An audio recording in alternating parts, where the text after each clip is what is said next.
Feliz día, mis hermanos, Dios les bendiga. Les habla un día más Teo Hernández. Voy a compartirles hoy día, mis hermanos, el capítulo número 10 de Isaías.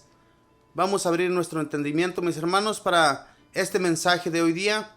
Mensajes muy hermosos que nos trasladan a aquel tiempo y también nos sirven mucho para lo que nosotros hacemos hoy en la actualidad, si somos o hacemos lo que el Señor nos pide, ¿verdad? Voy a comenzar, mis hermanos, en este momento. La palabra de Dios se lee en el nombre del Padre, y del Hijo, y del Espíritu Santo. Amén. Pobres de aquellos que dictan leyes injustas y ponen por escrito los decretos de la maldad. Dejan sin protección a los pobres de mi pueblo. Roban a sus pequeños de sus derechos. Dejan sin nada a la viuda y despojan al huérfano. ¿Qué harán el día en que se arreglen las cuentas? ¿A dónde huirán? ¿Y quién los ayudará cuando desde lejos venga el desastre? ¿Dónde encerrarán sus riquezas? No quedará más que doblegarse bajo las cadenas o caer con los muertos. Pero a Yahvé no se le había pasado el enojo, aún sigue con la mano amenazante. Ay de Asur, que es el bastón de mi ira, el garrote que usa mi furor. Yo lo he enviado contra una nación impia, contra un pueblo que me molesta, para que lo saquee y le quite todo lo que tiene, y lo pisotee como el polvo de las calles. Él, sin embargo, no entiende mi proyecto, ni lo cree así su corazón, pues su intención es destruir y desmenuzar a no pocas naciones. Dice: ¿mis príncipes no son reyes acaso? ¿No sucedió a Calmo como a Carquemis, a Hamad igual que a Apad, y a Samaria como a Damasco? Mi mano supo alcanzar los reinos de ídolos, en que las estatuas eran más numerosas que las de Jerusalén y Samaria. Pues bien, como he tratado a Samaria y a sus ídolos, ¿no seré capaz de hacer lo mismo con Jerusalén y sus objetos sagrados? Pero esto ha de suceder cuando el Señor haya terminado su obra en la montaña de Sión y en Jerusalén. Castigará la soberbia del corazón del rey de Asiria y la mirada despreciativa de sus ojos, porque dijo: esto lo conseguí con la fuerza de mi brazo y con mi capacidad, pues soy inteligente. He violado las fronteras de los pueblos y me he apoderado de sus tesoros. Yo, como soberano, hice bajar de su trono a sus reyes. Mi mano ha tomado, como se toma un nido, las riquezas de los pueblos, como se recogen huevos botados. Así me he apoderado de toda la tierra, y no hubo quien aleteara, ni abriera el pico ni piara. ¿Acaso el hacha se cree más que el leñador? ¿O la sierra más que el aserrador? Como si el palo mandara a quien lo usa, o el bastón moviera al que no es de madera. Por eso, Yahvé de los ejércitos enviará a sus hombres forzudos la debilidad, y prenderá fuego a su lujo, como se enciende la leña. La luz de Israel se hará fuego, y su santo será como una llama que quemará y consumirá todos sus matorrales en un solo día. El esplendor de sus bosques y de sus árboles frutales se desvanece, se deshace y se le va la vida. Lo que quede de sus árboles será tan poco que un niño los podrá contar. Aquel día el resto de Israel y los sobrevivientes de la familia de Jacob ya no le pedirán ayuda al que les pega, sino que le pedirán ayuda a Yahvé, el Santo de Israel, y serán sinceros con él. Un resto volverá, un resto de Jacob se volverá hacia el Dios fuerte, porque aunque fuera un pueblo, o Israel como la arena del mar, solo un resto volverá.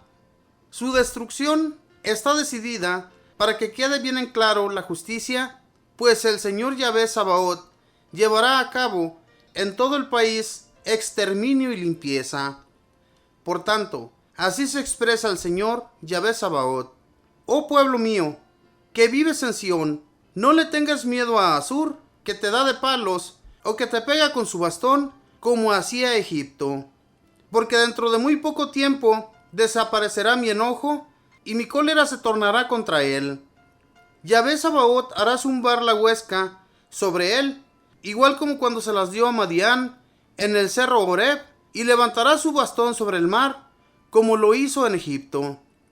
Entonces la carga se caerá de tu espalda, Su yugo dejará de pesar en tu cuello, y la abundancia resplandecerá la opresión. Se acerca por el lado de Rimón, avanza sobre Ayot, atraviesa Migrón, deja su bagaje en Micmas, atraviesa el desfiladero, pasan las noches en Geba, Rama se asusta, Gibea de Saúl huye, grita, hija de Galim, escúchala, Laís, respóndele, Anatot, Madmena se dispersa, los habitantes de Gabim buscan refugio. Hoy mismo hará un alto en Nob y extenderá su brazo sobre el cerro de la hija de Sión, la colina de Jerusalén. Pero vean cómo el Señor Yahvé Sabaoth desgaja con fuerza las copas de los árboles. Los más altos son cortados y los más orgullosos rebajados. Su hacha termina con los matorrales del bosque y el Líbano tan nombrado se viene abajo. Palabra de Dios, te alabamos, Señor. Este capítulo nos habla de dos puntos muy importantes que sucederán en el futuro de los que habían sido o siguen siendo desterrados de Israel y de Jerusalén. En primer lugar dice de las leyes de los hombres que a veces dictan y se ponen por escrito para que se lleven a cabo. Dice en el primer versículo, ¿verdad? Pobres de aquellos que dictan leyes injustas y ponen por escrito los decretos de la maldad. ¿Cuántas leyes injustas hoy en la actualidad, mis hermanos, se han puesto por escrito por los gobernantes? Dice, dejan sin protección a los pobres de mi pueblo, roban a los pequeños de sus derechos, dejan sin nada a la viuda y despojan al huérfano.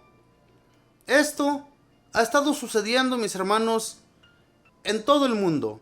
Si nos damos cuenta, en primer lugar, los gobernantes tienen que hacer por su gente y no hacen absolutamente nada. La gente de hoy día, los gobernantes muy en especial, no les importa el pobre. Podemos ver donde nosotros vivimos. Por ejemplo, yo me encuentro aquí en Estados Unidos. Las leyes injustas que se han puesto por escrito y que se tienen que llevar a cabo, mis hermanos, son unas leyes tan injustas que desafortunadamente, ¿cuánta gente no ha vuelto a las calles? ¿Cuánta gente no miramos nosotros desamparada totalmente? Y es por la injusticia de los gobiernos, que ponen las rentas, los precios tan altos, que sinceramente hay gente que tiene que irse a las calles porque no tiene con qué pagar todos sus biles. Todos esos cobros que se les mandan mensualmente son muchísimos, que a veces hasta uno, ¿verdad?, que tiene su empleo, se le hace a uno tan difícil poder pagar tanto dinero, que es una ley injusta. Otra ley injusta que nosotros podemos ver es el aborto, una ley que ha impuesto el gobierno para que las jovencitas puedan abortar sin permiso de sus padres. Son leyes, mis hermanos, que cómo no vamos a tener enojado a nuestro Señor. En aquel tiempo había leyes muy injustas al igual que estas, y por eso este profeta es enviado al pueblo de Israel y a Judá, porque eran pueblos que se habían vuelto en contra de Dios, esa nación que había sacado Dios de la esclavitud de los israelitas. Cómo se vuelven en contra de Dios y ponen leyes injustas y hacen lo que se les pegue en gana.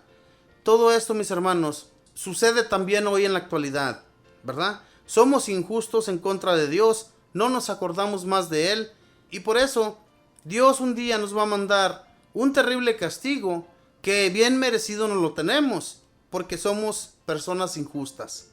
Más adelante, ¿verdad?, nos habla del país de Asiria, cómo Dios se va a poner en contra de ese país, porque los asirios se creían tan poderosos, se creían tan potentes, que su rey decía que él con su brazo fuerte podía hacer caer cualquier país, cualquier nación.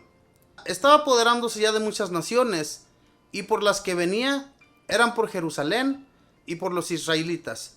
Estas dos naciones que se había escogido Dios. Pero estos reyes no contaban con el poder de Dios. Dios hace y deshace a quien Él quiere.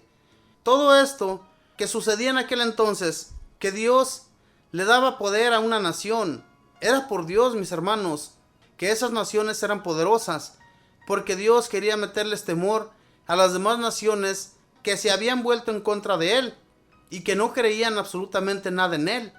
Por eso Dios permitía todo esto para meterles temor por otra nación. Aquí dice muy claramente lo que es enviado cuando el profeta Isaías es enviado a estas naciones para hablarles de lo que sucederá si ellos no cambian de parecer, si no cambian su amor hacia Dios. Les pasará algo que no les va a gustar absolutamente nada. Todo esto les anuncia el profeta Isaías, pero más tarde también les anuncia un muy buen porvenir. Ese porvenir que Dios les anuncia a ellos es cuando ellos cambien su corazón, cambien su modo de ser, cambien su modo de proceder, y entonces Dios les va a ayudar, les va a volver a su país si es que ellos se encuentran desterrados, porque aquí les dice muy claramente que solamente unos cuantos volverán a Israel. No volverán todos, sino solamente unos cuantos. Son profecías, mis hermanos, que Dios le dictaba al profeta Isaías para que fuera y anunciara todo esto a los reyes de Judá, para que cambiaran.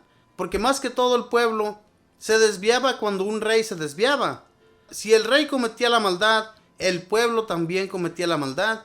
Todo lo hacían dependiendo a cómo gobernaba el rey. Si el gobernador era bueno, pues obviamente que la gente iba a ser buena también e iba a seguir las leyes que Dios les dictaba. Mis hermanos, ojalá y nosotros las leyes que Dios impuso sobre nuestros templos, sobre nuestra gente, nos cambien y lo sigamos de todo corazón, porque Dios es al que debemos de seguir y a nadie más. Que Dios les bendiga, que pasen un feliz día.